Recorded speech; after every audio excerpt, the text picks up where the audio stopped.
This podcast represents the opinions of the hosts of the Laugh Cry Club and guests on the show.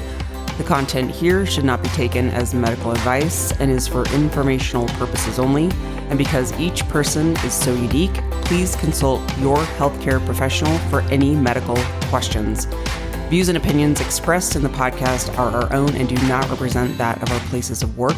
While we make every effort to ensure that the information we share is accurate, we welcome any comments, suggestions, or correction of errors.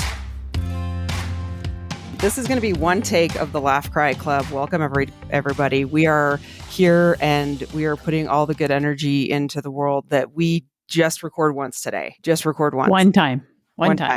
I am Joy. Welcome to the Laugh Cry Club. I'm Rebecca. And I'm Chelsea. We're so happy to have y'all here. Well, it's been a week, you guys. I move tomorrow. Well, as of this recording. But when this comes out, I will be in my new house and I'll have actual podcast studio and I'll have my mic back and I'll have all my things again. It's finally here. I'm so excited. I was telling you, it's when one wins, we all win. So we all get to, everyone in the club gets to live vicariously through Joy, the relief and excitement of her getting her new house. So I have a question for you, Joy. Will there be twisted tea? There was twisted tea in the first house that fell through. I'm feeling, I just need to get a gauge on this if we're doing twisted tea. I feel like this is a traumatic memory. I do too. I feel like Rebecca, we should only be drinking champagne. Champagne only. Okay, perfect. Champagne I didn't like twisted only. tea anyways, so that's perfect for next week. None of this twisted tea will be entering this house. It is a traumatic memory at this point, and that is in the past. Got it.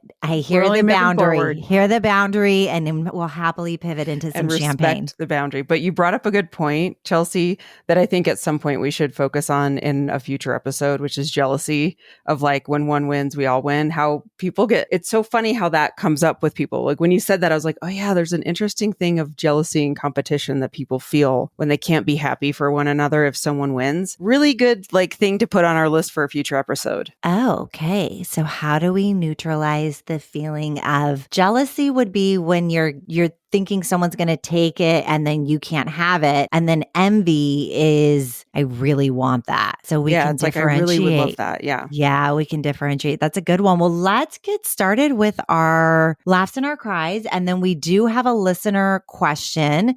And this listener had a message. They said, this was based upon an alligator post a while back where I shared I was walking and What saw alligator post? Can you explain that? Yeah, there's an alligator that lives in my neighborhood sometimes.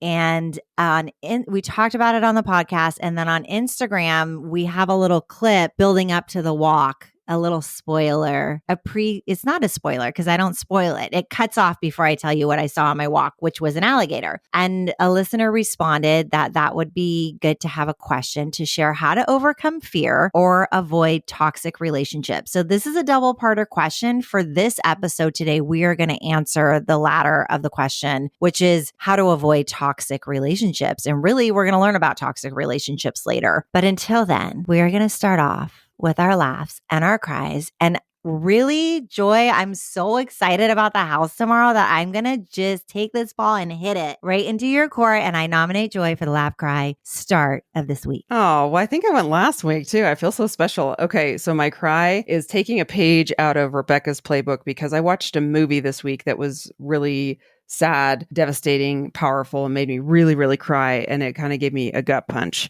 It's called Origin. So it's about the writing of the book Cast by Isabel Wilkerson. And it is written and I believe the movie's written and directed by Ava DuVernay, who's done all of the amazing documentaries, movies, shows out there addressing race and racism and really important topics. If you have never watched an Ava DuVernay film or show, I think she did the really popular show on Netflix that came out, When They See Us. Did you ever watch that? No, but I'm taking notes of what I need to cry over. Yeah, it was about the 5 teens that were falsely accused in a Central Park attack, and they were in jail for a really long really long time. They were like nicknamed for a while the Central Park Five. Anyway, so Ava DuVernay also wrote, directed this film Origin, and it tracks Isabel Wilkerson's journey to write the book. And instead of kind of being about the book, it turns into her journey of loss while she's trying to write this book. It's so powerful. When you watch it, you kind of like get those like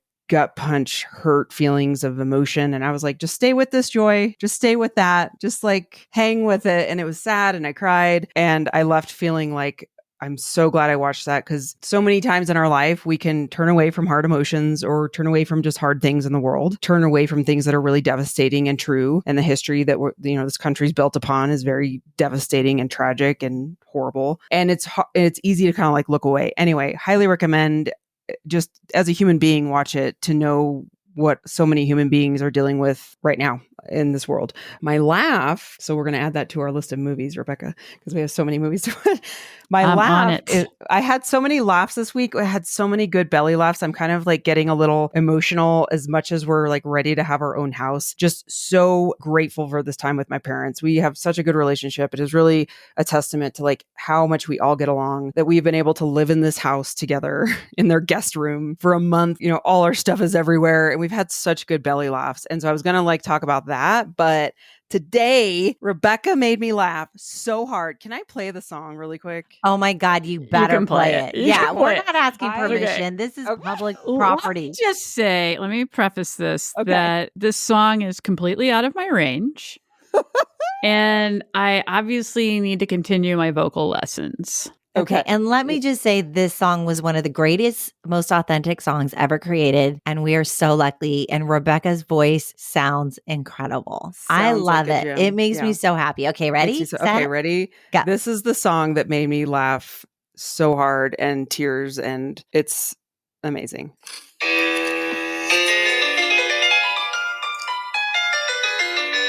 Joyce had a place, but it wouldn't flow. No water meter and delays in a row. But now she's found where her heart belongs. In Castle Rock, she can sing her song. Joy's moving into her home, sweet home. Finally settled, life feels complete. From struggles behind to a brand new start. Castle Rock's the place, she'll make it her heart. Oh my God, it's so good. Then it just ends. And then it just ends. It ends. Laughing. Sorry. I could spend more time. I didn't have a lot of time, and I'm like, I need to write a little song. Those are real tears. The way it ended was like, bam, drop the mic. Like I crushed it, mic drop. I listened to it several times. I'm not going to lie. Yes, I love it. It was so good. Did you not see I love the water meter reference. Like we're turning pain into humor. Yes. I thought it was amazing. Oh, that was so good, my gosh, Joy. That's funny. Rebecca looks a little embarrassed and delighted. So I'm going to take this as an opportunity to nominate my friend and the singer in this group who's full of talent, life, and love, are Rebecca. Thank you. Yeah, I am a little embarrassed by that, but hey, that is so funny. I've been cracking. There's a whole story behind it, Joy. I'm gonna have to tell you about how I created. I got really into like the time. Like I was searching for like background songs for like 4x4 time, and then I was sitting here practicing and trying it out with different background music. Like it was a whole thing. But I'm glad you enjoyed it. Oh my gosh, I thoroughly enjoyed it. I think it proves how special you are. Remember when you said, I feel special that I get to go twice in a row? I feel extra special that Rebecca took the time to figure out to write this. She not only wrote it, but matched the music in a way that timing. Yeah, the timing. Oh, yeah. Impressive. I feel very loved and cared for. Well, you are, and I'm so happy you feel that way. Okay, back to Rebecca. My laugh actually has to do, Joy is part of this laugh this week. This actually is a work laugh. So we have a supervisor that's been posting these like Halloween photos. So somebody in our supervisor's neighborhood posts these, arranges these skeletons in like a movie reference or a TV show or something. And then it's been fun to post them at work and then kind of guess like, what's the show? So there were there was a photo posted this week, and there was a skeleton like in this dress with this long hair, and then this other skeleton with like this black cape and these horns. So when I saw it, I'm like, is that Nicole Kidman? I mean, looked totally like Nicole Kidman. Hold on, a It's a dead skeleton. skeleton. Okay, It's a skeleton. a dead. So she had good hair. If It was a this wig. was an yes. X-ray, Right. yeah, like she has good hair and she's tall and thin. Yeah. Like, And so the there you go. supervisor just posts it and says, Happy Halloween or Happy Tuesday. Yeah. And we kind of have to guess what it is. Or at least like Yeah. we'll just kind of be like, oh, that's cool. Like they did this neighbor is genius. They did like a Yes. 16 candles scene where the Yes. skeletons are sitting on top of the table with a cake in between them. They've done what's that movie that you like? Pulp Fiction. Yeah, They've done, and the costumes are like to a T perfection. totally. Annie, they did Annie. Wizard of Oz. So anyway, so Rebecca sees the skeleton and thinks Nicole Kidman. I think Nicole Kidman, and then I see the skeleton next to her with the black cape and the horns, and I'm like, is this Stanley Kubrick's Eyes Wide Shut? Now, granted, this is at work, so I was really being serious. I thought, is this it? And then Joy comes back with, I don't know, something like, no. All I posted was a picture of Oh, Maleficent. yeah, you posted a picture. Some Disney character. That's all I could. I don't know Disney. It's Maleficent. Yes. And I'm like, clearly I missed the mark on this. I was way off. So I was laughing hysterically that I thought it was a Stanley Kubrick, this total sex fest erotic movie. And it's like a Disney princess movie, which I still don't know what the movie was. I think you said Sleeping Beauty. Sleeping Beauty. Mm-hmm. Which could be a Kubrick movie. I don't know. Could be. A lot of those Disney movies, if we look back on it now, are like messed up. Okay. Like she's Totally. asleep and she's saved by the kiss of a prince. Like, give me a break. Yeah, that's creepy. Anyway, so then I found a picture from the Eyes Wide Shut movie so I could try to redeem myself of why I thought this was that. Because I thought Nicole Kidman, Tom Cruise, totally. But apparently it was a Disney movie and I was cracking up. It was hilarious. That was Rebecca really funny. Was thinking it was like the sensual, spooky spirit. Totally. Yes, I got my spooky spirits messed up, but that was my huge laugh for the week. And as far as a cry this week, I haven't cried, which has been amazing, but I have felt a little frustrated. I'm not going to go super into it because I don't want to sound like a total loon here, like I'm off my rocker and about this. But so the neighborhood I live in, our front yards are very tiny, and so the houses sit pretty close to the street. And I've got this neighbor across the street that has, I don't know how many kids, but they have been having like 5 cars parking on the road, and they keep parking in front of my house, and it's just annoying me. And I think what it's doing is it's making me feel very claustrophobic, and I just wish they wouldn't do that because they should park in their driveway, right? And so had some issues with this. And I was thinking Chelsea might feel me on this because I have just been like, it's been on my mind and driving me nuts. I'm like, stop it. Like, let it go. It's not a big deal. But I don't know. They just irritate me. And I've had a run-in with this neighbor like a few years ago. One of their kids threw like a butcher knife in my yard. It was a whole festival of things. And I did not call the cops. Spooky spirit? It wasn't around Halloween. Or sociopath. Which one? Other kid. It was just a whole thing. And when I went to talk to the parents like a few years ago, they were not cool. And I was, they were just kind of mean to me. And I thought, okay, I know what type of neighbor you are now. So anyway, they're just irritating me and it's really messing with my vibe, but I'm trying to let it go. So just a little irritation, no crying. Rebecca, I have the most compassion for you. I mean, we have talked about people violating space on your property, and energetically, it feels disgusting to me. It's like, that's what it is. Yes. You're so hitting it right. Because I've been like, I'm acting so crazy right now. It's like a violation of your privacy to have somebody putting their stuff on your property, in front of your property. Like, it's bad manners. I've kind of decided that maybe I need to just live somewhere where I don't have as many, like maybe I don't need to know these things about people. Yeah. Maybe I don't need to know this. Like maybe I don't need to know how inconsiderate you actually are, or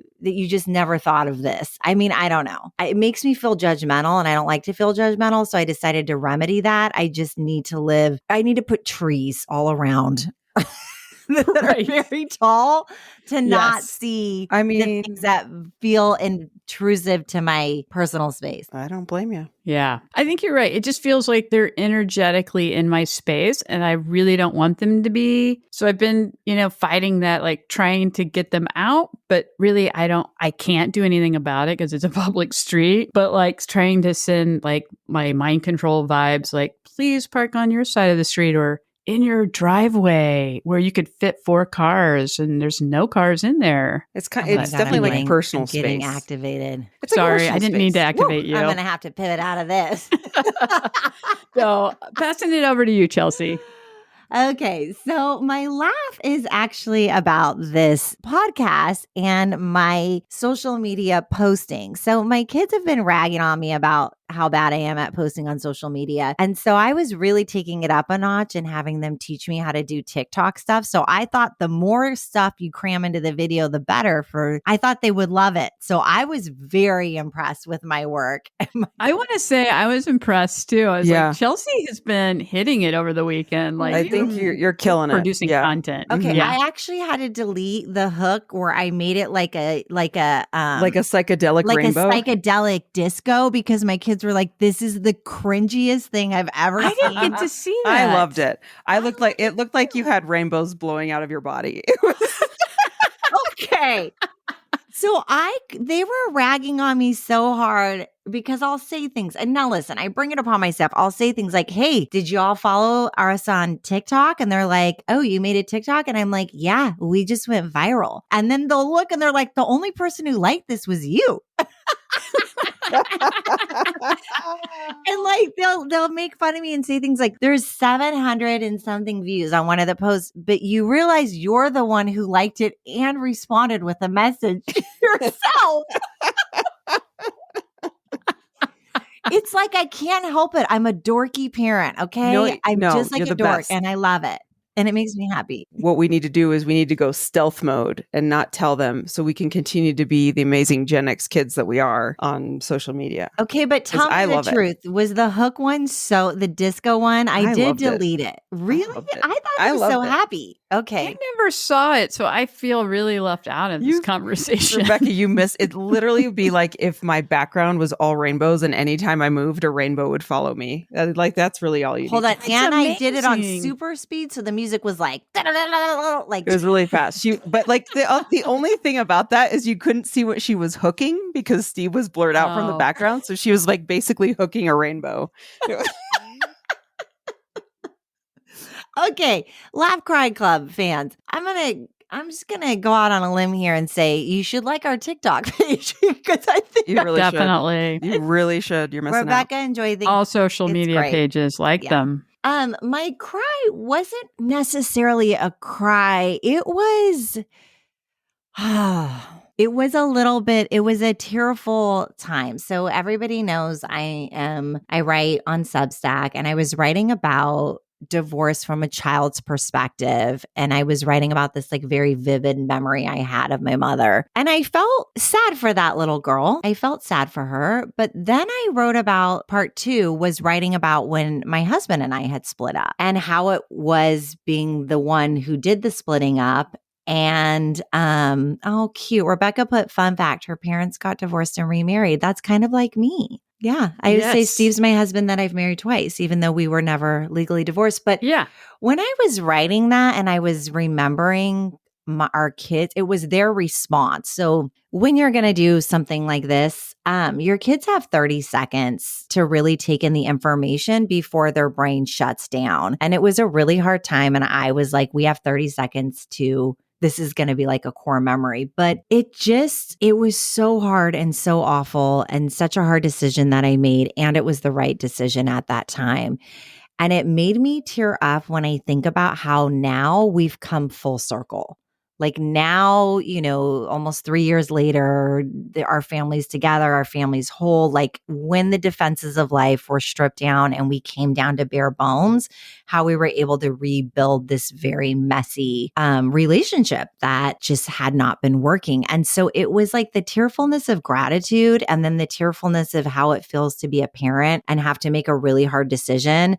And then it was the compassion I have for my parents, knowing that, they had a very messy custody battle, but they were both trying to fight for the right thing for the kids, but just how much hurt happens. And then like the resiliency that comes from it, it just, I don't know, it came full circle. So I got in this writing. I spent like probably 4 hours writing and just really brain dumping. But it really made me contemplate how we all go through adversity and we can grow and learn so much from it, and how we hope to not repeat patterns from the past, but we do. And just to go like a little bit easier on one another. That was a really long cry, but thank you for sharing that. I'm going to post your Substack again on our show notes because you're such a great writer. And I really encourage everyone to go to your Substack and subscribe and get your posts. Every time I read your writing, I'm like, oh my gosh, you can just feel it so deeply. And it's another kind of source for me to like connect to emotion. So I really appreciate that, Chelsea. Oh, thank you. I did say on one of them, just a reminder, next time you see another person, like they have a little kid that was hurt too. That was like the part that like got me. We all have it. We all have like a little person in us. It reminded me of our last week's session. Anyways,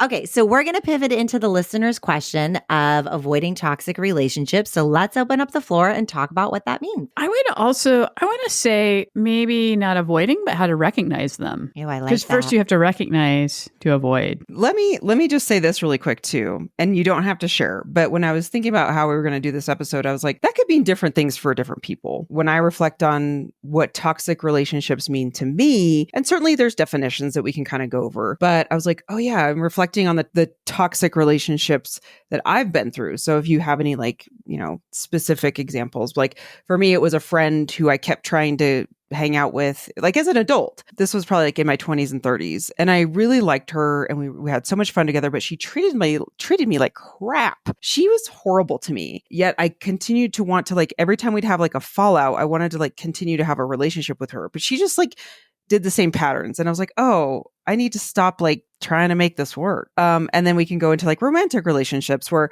I think a lot of people will joke about like the relationships you try to get into and you try to fix the bad parts of them and like make them better and make them love you. But, they're the hard to get person. I mean, there's all sorts of examples. Like I've been through relationships where, no matter how much it's obvious they don't want to be in a relationship with me, I'm like, but let's make it work, So that's kind of what comes to mind for me. We can also think of like toxic work environments, but maybe for the sake of just like making it simple, we can kind of talk about it in like the personal relationships realm. Okay, so let's give examples of toxic relationships. So I know something's toxic when I want to go home and take a shower afterwards. I want to rinse this person off of me energetically. I notice I feel really drained. I also notice when it's toxic, I get judgmental. I'm not super judgmental, but in my head, I'm talking a lot of shit. I'm like, really? They just said that? They just did this? Oh, yeah. Because that's not my go-to. My go-to is pretty curious and like I find people hilarious.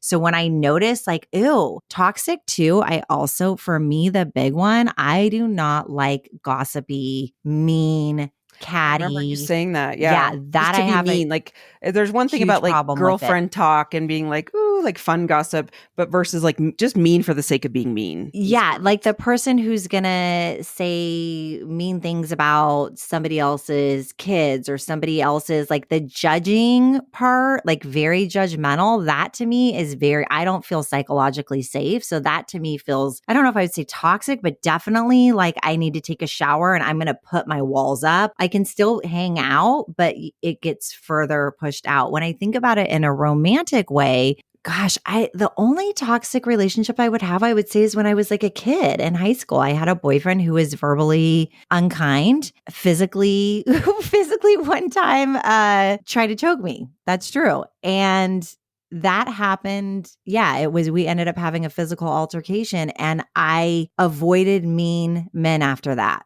like the plague. If somebody was mean, if you're not nice, that's avoiding. So for me, I learned that at a very young age. Like kindness it doesn't show your character necessarily, but when you're mean, that says a lot about you. So I'm choosing neutral or kind. So I could say that for toxic relationship. And then I would say the general, right? Somebody who's gaslighting, they're making you feel crazy. Somebody who, they say one thing and then they do another thing. Their behaviors and what they're saying, it's not matching. So we're seeing that as toxic, pushing it back to the group. That. Yeah. What else? I agree with that. I would also say, I feel like somebody's toxic I feel like I'm being criticized by them. And good one, Rebecca. I feel like they're dishonest, which is what you're saying, like saying and doing different things and being minimized. Like you can notice these, and just maybe you may not even have like a close friendship relationship with them, but it may be just kind of an acquaintance. And I think that can be toxic as well, but sometimes it's very subtle, but energetically, you probably pick up on it before your brain does. And so I would encourage you to trust what you're feeling as well when you're around these people. I also think about people making you feel guilty. I have a friend who has a friend that I would not be friends with, but this friend of my other friend will make her feel guilty if she doesn't return a phone call. This friend of mine has children and like a really busy life. And this other friend is like constantly, well, you're not a good friend because you can't call me. Like just making them feel bad for living their life and having family as a priority, which I think is kind of silly. So it's also, passive aggressive or sarcastic. I'm just kidding, the gaslighting. But something that stands out too is, people in your life who don't celebrate you. Like Chelsea was saying earlier, when someone succeeds, we all succeed. And if there's jealousy that comes in where they can't celebrate with you or be happy for you, or that you feel like there's some kind of weirdness when you have good news to share, that kind of feels a little bit toxic. So hopefully that kind of covers a lot of, what to look for, or like I would say red flags. And to Rebecca's point too, is like, trust your gut when you're like, that doesn't feel right. I would say the easiest way, my aha moment I just got, is you feel like you're walking on eggshells. Yes. You feel like you have to censor what you're going to say because you might evoke some sort of emotion. You feel like you have to shut down certain parts of yourself because we don't know how that other person's going to respond. And we can see people respond in a toxic way with like angry outbursts. We can see it people who like, wait, what? I don't know what happened. It's fine. Now all of a sudden it's fine. They don't want to actually have a reparative conversation. That's kind of some crazy making. So the walking on eggshell is something that comes up. You just are tiptoeing because it's not safe. So we can kind of recognize this. We can recognize this with our body. We can also, my favorite, Maya Angelou quote, one of my favorites, people show you who they are, believe them the first time. So if you're dating and some guy says, hey, I'm an asshole, it's like, he probably is an asshole. He just showed you. Yeah. He just told you, or he treated the food server unkind. Or you have somebody who says, I don't have any girlfriends. That's always a red flag. Like, what do you mean you have no like you're a woman and you have no girlfriends? That's like, they're drama. Like, I don't think every woman is drama. Like, so you see these absolutes and people will start to tell you things about themselves. We want to believe them instead of making excuses. You can be curious still, but people will show you and tell you. So that's something, and paying attention to your body. What else do y'all think? Yeah. Like little clues. Well, I was going to ask you both, because this is something I hear sometimes from clients, is why do I keep attracting these people? I know. Right? The toxic people or the toxic relationships. So I think that would be great too. Like, why do we sometimes feel like this happens to us? Sometimes it happens over and over. Maybe it's just a few times, but why is this happening? Chelsea, you know? I do. The reason why it's happening is because we're hoping for what I've referenced before as a corrective emotional experience. So what that means is we're hoping that we will get an opportunity to repair this hurt that has been done. And this can come out in really extreme ways. I mean, I've seen this with sexual abuse victims, domestic violence victims. They go and they pick the same sort of man, or they go in the same sort of dangerous situation. And then they come into therapy and they go, oh my gosh, what's wrong with me? Why would I do this? And they're beating the crap out of themselves, not realizing that the brain wants to heal. Relationships help us heal. Those who wound us the most also have the biggest opportunity to heal us. And so you pick something that's familiar as a subconscious way to heal a wound. The problem is that it doesn't work. That's the reason why we'll see women who'll go from domestic violent relationship and it gets progressively worse. We'll see this, with different types of, the same sweet woman who's attracting the same cruel friend. We see this, we want to heal those wounds. So that's what I would say. Yeah. So we keep going into this expecting different results, but we always come out of it with the same result where that person is feeling hurt then. I mean, I think almost always coming out of it the same way because you have to learn it differently when you have that insight, because then we can learn how to recognize what's happening, recognize the false sense of comfortability, because that comfortability is familiarity. We're biased towards what's path of least resistance.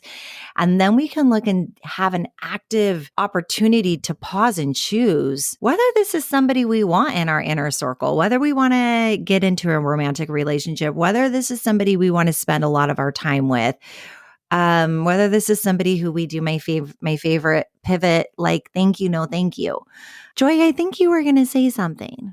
Well, I was just thinking too about how, the gaslighting that comes up. I mean, these are things where they may make you feel like maybe you have a blow up of some sort and then they just pretend like nothing happened, so it's kind of going back to, this kind of goes back a little bit to what we were talking about before, as far as like the signs and recognizing that. But as we're talking about this, I was just thinking around how like the reasons why we get into these relationships is personal for every individual, really based on the patterns that we kind of bring to the table and the things that we need to heal. But it's really hard because sometimes it kind of comes into this people pleasing thing too, of you don't want to make the person mad. You really want to be liked.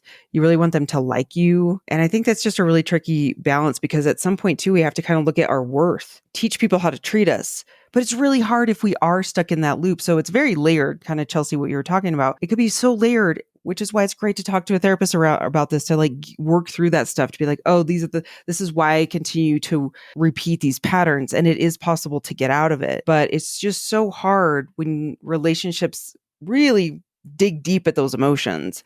And it's really hard to separate that. So I'm just also kind of being empathetic to people out there who are maybe stuck in these cycles, that it's not just an easy thing like to listen to this podcast and think it's going to be like healed. It's not. Right. We want you to just kind of have these tips of like, this is what to kind of look for, and this is kind of how you work through it. And maybe that's something you can bring to a therapist, or someone if you're talking to a therapist about it. Joy, I feel like when you're bringing up about people pleasing, I feel like that's an example of a behavior that you might have when you're trying to correct this emotional experience. Because like Chelsea's saying, that's kind of the big umbrella, right? We're trying to correct the emotional experience that we've had. But then we have the behaviors like people pleasing, or we have low self-esteem. So we're trying to get people to like us. Sometimes these relationships are really exciting and we're craving that excitement. So these are the types of behaviors we're doing, and they're also very familiar to you. That's why sometimes it feels good, because in the past, maybe it's felt good, and it may feel good for a little bit because it is exciting, until it's not exciting any longer. But ultimately, we're trying to correct that emotional experience is kind of the big overarching part of this. Yeah. And if you don't mind, I'll give like a quick case example that maybe you two can kind of weigh in on, because I struggled big time with this client years ago, and I'll keep it very vague, no identifying information, just making sure everyone knows that. It was probably one of the hardest clients I've ever worked with, because they just wouldn't change. And I was like, I don't know what else to tell you, so it told me kind of like as a therapist that they were not in a place to change. But basically this person came to me because they would get into these really horrible relationships, unavailable partners that were like seeing other people on the side. And then this client would always be like, I just don't understand why this happens. And we would dig into like why. And then they would go into more relationships and moving forward with unavailable partners, and then try to change them to be like, well, they like me the most out of all the people they're dating, so I must be special. So I'm just going to stay with them. And I was just like, oh my God. And so we kind of came to this point where they were constantly addicted to looking at this person, this toxic partner's Instagram to kind of see where they were and who they were with, almost like torturing themselves, but then staying with them because at the end of the day, they felt like they were winning if they were getting this person. This is the cycle. And when I tell you this person did not change one iota with all the advice I was giving them, I was like, all right, well, they want to stay in this pattern for a while. And as a therapist, it's just kind of my job to be like, I think I've taken you as far as I can go. But what are your thoughts? I mean, does that kind of sound like the realm of what we're talking about? Yeah, well, there is a toxic pattern there. And I would say that they're not ready yet to make the change. I mean, that's really it, right? So sometimes releasing that valve of talking about it and kind of confessing some of it can give enough symptom relief where they're like, oh, okay, well, now I feel a little bit better, and then go right back into the relationship. That's what I've seen. Yeah. There's other times, like, I had one time in my whole life where somebody was violent with me, and that was it. It was like, I'm out. That's not, and so again, it's kind of different temperaments as well. You do have some people who are very comfortable with chaos. They're very comfortable with the highs and lows. They're very comfortable for whatever reason with that sort of like, I'm winning. They have a way that they've rationalized this.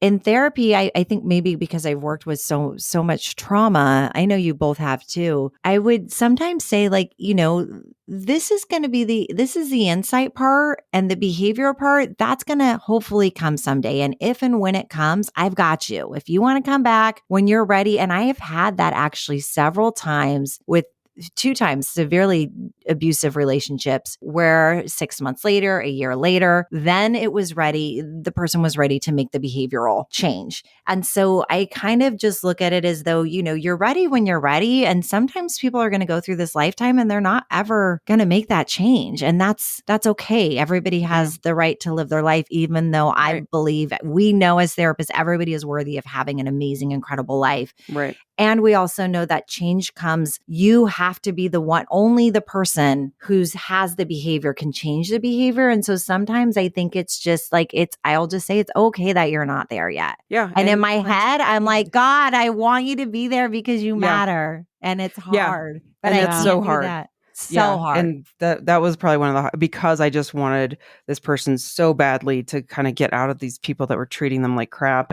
But yeah, that's like, as a therapist, I'm like, okay, this is just like, maybe I planted a seed, but you're right. It's really hard. Can I ask you both a question around, I've heard this phrase tossed around in the therapy world where someone has a bad picker. It's kind of more tossed around when people are struggling with addiction and they get into it. So I don't know if I fully agree with that, because it's basically saying like, don't trust yourself, which I think that kind of robs us of developing some insight, instead of being like, well, I just have a bad picker, I can't pick anyone to date, or I have to like go against everything I know about dating. What do you feel about that piece? Well, first of all, I'm chuckling about this because when I hear I have a bad picker, which I've never heard that in therapy you haven't? session. What? Not bad picker. What? Oh my gosh. I think of I love somebody having really terrible bad gaydar. And I am one of those individuals. I have a terrible gaydar, and I can say that because I am, right? So I would say, I guess I've had a bad picker in the past because, oh my gosh, I don't know how many straight women have been in my life. And I'm like, why is this happening? I guess my picker was way off because I'm like, this is never going to work. But obviously, So I mean, maybe some of that was toxic stuff too, but I'm just like, that's too much. But I get the premise of what you're saying. I love that, Rebecca. Rebecca, I love that you shared that. So in the confession, I would say I love a good old fashioned avoidant. I love an avoidant, probably because I'm I love a role, like not anymore, but there was a time in my life, the more avoidant a man was, the better. It just felt like I didn't have to have a lot of expectations. Yeah. So I would say a classic avoidant. And why did I like an avoidant? Yeah, I don't know. I just like it. An avoidant attachment was my thing. Was it exciting though at that point? Like the hard to get type thing? It was like if you liked me too much, it was a turnoff. If you were too available, it was a turnoff. I think you didn't recognize your worth? Let me diagnose myself. I was like that in my 20s for sure. Yeah, mine was, I think because I'm so independent and I love my girlfriends. I love to like do projects. I like to do that. So an avoidant attachment had worked a little bit better for me because it wasn't so needy. I didn't have to like be your person. I didn't learn how to be someone's person again until this third marriage to the same person twice at the end. Well, second marriage to the same person twice, but I've been married 3 times. Anyways. Yeah, I just never knew how to really integrate a partner in where you are like a coupley person. So even though I love my spouse, I love my partner, I just have always had my own stuff. And so, somebody who was like an anxious attachment or really needy does not, that's like suffocating to me. But now I'm healthy. Maybe. I don't Now know. I'm perfect. I'm not perfect. Chelsea, can you tell us what you mean by avoidance attachment, please? Yeah. So somebody who doesn't want to talk about their feelings, somebody who shuts it down, somebody who everything's fine, everything's great. Really, my husband who I'm married to, we've done the work, but he was everything's amazing. Everything's great. And so but you're not talking about the stuff that's going on. You're not going to the hard feelings. Everything is surfacey. And because it's surfacey, you stay safe. But what happens is that you never get, for me, I can speak for myself, I need that deeper intimacy. I need to know your guts and your brain. And I'm a therapist. I love that part of you. Not in the beginning, I can wait a little bit, I think, but eventually the superficial doesn't work for me. It makes me just feel alone. I was just thinking about the bad picker situation. I feel like that's a little bit of a cop-out because I get to blame something that's kind of inanimate and not take personal responsibility. Because when you have these relationships, people that are co-creators relationships, one person doesn't make it, so we both are playing a role. I'm not saying both people are toxic, but the behaviors probably that you both are doing are toxic. 110%.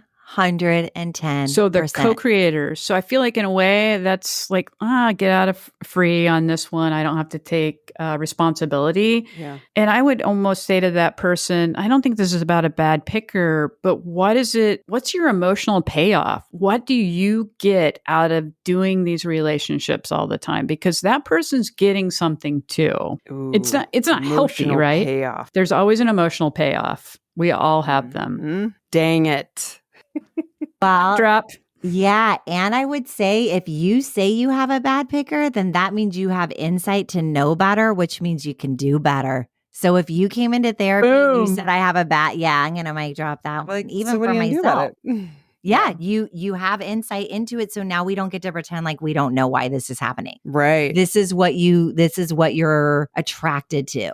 Mm-hmm. And it's true though, you grow your self-love, you grow your self-worth, the healthier you get, the more you outgrow individuals who are toxic, the more you outgrow these relationships. What worked for me 20 years ago is not the same for me now whatsoever. And so, at this point in my life, I just want peace and connection and love and like intimacy and all of those things. But sometimes when we are younger and we don't know, we might just be like, I'll just settle for this one thing. This one part feels really fun and feels really good. And we ignore. Go ahead, Joy. No, that gave me an aha too, where people will explain it away. I have another friend who will be like, I just want to see the best in people, or I want to give grace. I'm like, there's a point where it's downright, you're kind of ignoring abuse, Right. Like there's only so much grace I can give someone for being a total asshole, but like maybe they're having a bad day. But like that's a really good point too, of just being like, in that situation, I would go back to what trauma did this person experience in their life that they feel they have to give so much grace? There's something that happened. In this example too, it's someone who's very religious, which I think is a whole nother can of worms. Because it's we're like, gonna have to put a yeah, pin we're in gonna have to put a pin in that, because because it's like, God forgives everyone, and I'm like, So there's a lack of boundaries we do sometimes see. I'll just say that. There's a lack of boundaries. Sometimes we forget that forgiveness doesn't mean I invite you back into my bed. It doesn't mean that I invite you back in to have the same bad behaviors that you've had before. We can forget. I mean, I can go, okay, I'm going to put a pin in it because I'm going to go down a rabbit hole. But I hope this was helpful with looking at, we covered a lot. I mean, I did therapy on myself, which was great. I think Rebecca discovered a new term, bad picker. She never knew. Yeah, I never knew that. Yeah. Any last thoughts on this toxic? No, I'd love to hear what people think, if this was helpful, if they have other follow-up questions. I feel like every time we unearth a topic, we have 10 other topics that like come out of it. So we'd love to hear any other questions that you guys have for the Laugh Cry Club podcast. And you can record it. Yeah, you can record it. You can always record a voice memo and send it to laughcryclub@gmail.com. And thank you to the listener who submitted this question. You can tell we just really went off and enjoyed talking about this. And hopefully all of these things are helpful for you. That is the point of this podcast, is to create a community and know that we're all human. We're all figuring it out together.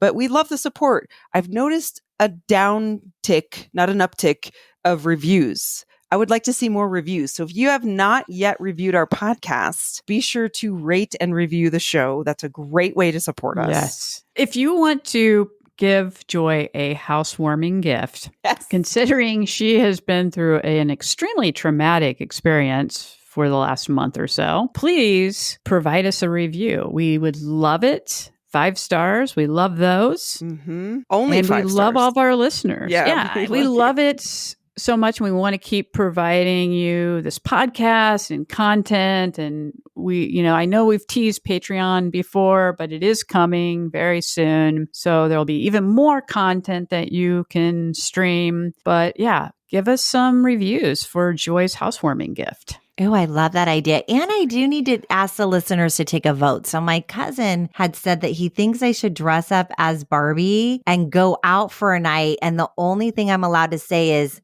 the only thing you should be saying to me is thank you. I support that. I'm like a whole night, or can we do Yeah. it for like 5 minutes? You know what that reminds me? It's like a Karen Barbie. Ew. It's just a Karen Barbie. Yeah. Ew, You that should just doesn't be sound as demanding. fun. That doesn't Demanding. seem like your vibe. Oh, that sounds exhausting. But I did think that would be very funny. So I was going to take a vote on it. But now that I'm thinking of Karen vibe, ugh. Maybe you'll just be a fun Barbie. I want to add too that I think I've gotten in the spooky spirit finally, and have? I may dress up to go to somebody's house to trick or treat because they're giving out whole candy bars. That's the only reason. Converted you, but that's a great reason. Okay, we're going to be all things Halloween, cutting open the pumpkin, maybe walking around saying the only thing you should be saying to me is thank you. Saying a huge thank you to our listeners and this Yes. listener who submitted this very thoughtful question. Thank you, everybody. I hope Joy has the best last sleep in her parents' house tonight, and she's going to be moving tomorrow. It's going to be so You have a skeleton exciting. in your Yes, home? we have- This is well- interesting. Was that part? Did they disclose this before you purchased this home? So do you know those like huge 12, 20 foot? Yeah, you have skeletons? one? In your new house? No way. We have one in storage that we will put It up for came with Halloween. the house. It came with the Oh, spooky spirit. So I'm so excited to have the spooky spirit because we're going to put we call him Bones. So we're going to It's put very Bones up. original. Yeah, very Yeah. creative. I mean, It's actually after wow. the name of a basketball player. I can't remember the full name. Or a right. It has, skeleton. Or what Good. about Bones Thugs and Harmony? Maybe Bones Thugs. We can do that too. Da, da, da. So we're very excited. Thank you, everyone. And we'll see you next week. See ya. See you next week, everybody. Bye, everyone. Bye. That's life, baby.